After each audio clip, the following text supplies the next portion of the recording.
Cher ami, je voudrais te dire d'abord que chaque matin à 7h30 et le soir à 6h30, je prie pour toi et les tiens.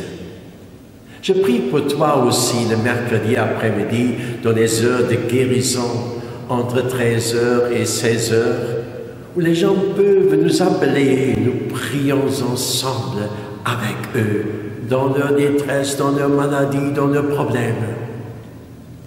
Je voudrais prier aussi pour toi, puisque j'ai l'occasion d'aller à Jérusalem, dans cette ville sainte où Jésus-Christ a été crucifié, où il est mort, où il est ressuscité, où il est allé au ciel et d'où il reviendra dans la gloire.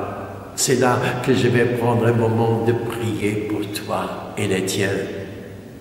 Cher ami, ce que je voudrais te dire ce soir, c'est tu as besoin de la force de la prière dans ta vie. J'avais de bons maîtres sévères qui m'ont appris beaucoup de choses. Le premier m'enseignait comment être dans cette joie du Seigneur. Et cette joie devenait toujours plus ma joie dans le cœur. Elle devenait la force de ma vie. Un autre me montrait la force de la foi en Dieu, cette confiance en Dieu, même dans les situations difficiles où tout paraît impossible. Et puis un autre me montrait la force de la parole de Dieu. La parole de Dieu, comment l'écouter, comment la lire, comment la prendre dans son cœur, et comment vivre de la parole de Dieu. Et un autre me disait comment prêcher avec joie et enthousiasme la parole de Dieu. Comment la faire passer pour que la parole de Dieu puisse toucher les cœurs et être semée dans les cœurs. Mais j'avais aussi un maître qui était bon, mais qui était très exigeant avec moi concernant la prière. C'était une fermière croyante. Elle avait beaucoup de travail depuis le matin jusqu'au soir, dans le ménage, dans la ferme, dans les tables, sur les champs. Ce n'était jamais trop tôt, ni jamais trop tard pour elle.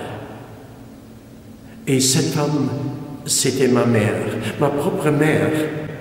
Elle m'apprenait comment prier par sa prière. Quand elle se mettait à genoux et puis elle commençait à louer le Seigneur avec un chant, et puis elle levait ses mains vers le ciel pour implorer le secours du ciel. Et elle m'apprenait à prier comme elle, à prier avec le cœur, non pas avec des formules, non pas seulement avec la bouche, mais elle voulait que je prie avec mon cœur. Cher ami, toi, nous tous, nous avons besoin de cette force de la prière pour résister à toutes ces attaques du monde. Mon cher ami, je sens en ce moment la grâce que le Seigneur veut te donner. Il veut te donner en ce moment cette grâce de la prière. C'est pourquoi j'élève ma main pour te bénir. Et Seigneur Jésus, bénis cet ami. Bénis-le et donne-lui cette confiance dans la prière, cette joie, cette fraîcheur, ce courage de la prière, ce courage d'avancer vers ton trône pour implorer ta grâce, ta miséricorde, le secours du ciel. Donne-lui de passer ce mur et de passer vraiment dans sa prière au ciel. Et Seigneur Jésus, donne-lui des exaucements de prière. Et en ce moment, je vois des gens qui m'écoutent, qui ont de graves problèmes, et je veux les bénir aussi. Je bénis celui qui a le cancer. Toi, mon frère, même si tu as cette maladie, je veux te bénir. Quelqu'un qui a des problèmes avec l'alcool. Et toi qui penses toujours au suicide, le Seigneur veut t'arracher de ces ténèbres. Il veut te donner sa lumière de nouveau. Il veut que tu choisisses de nouveau la vie.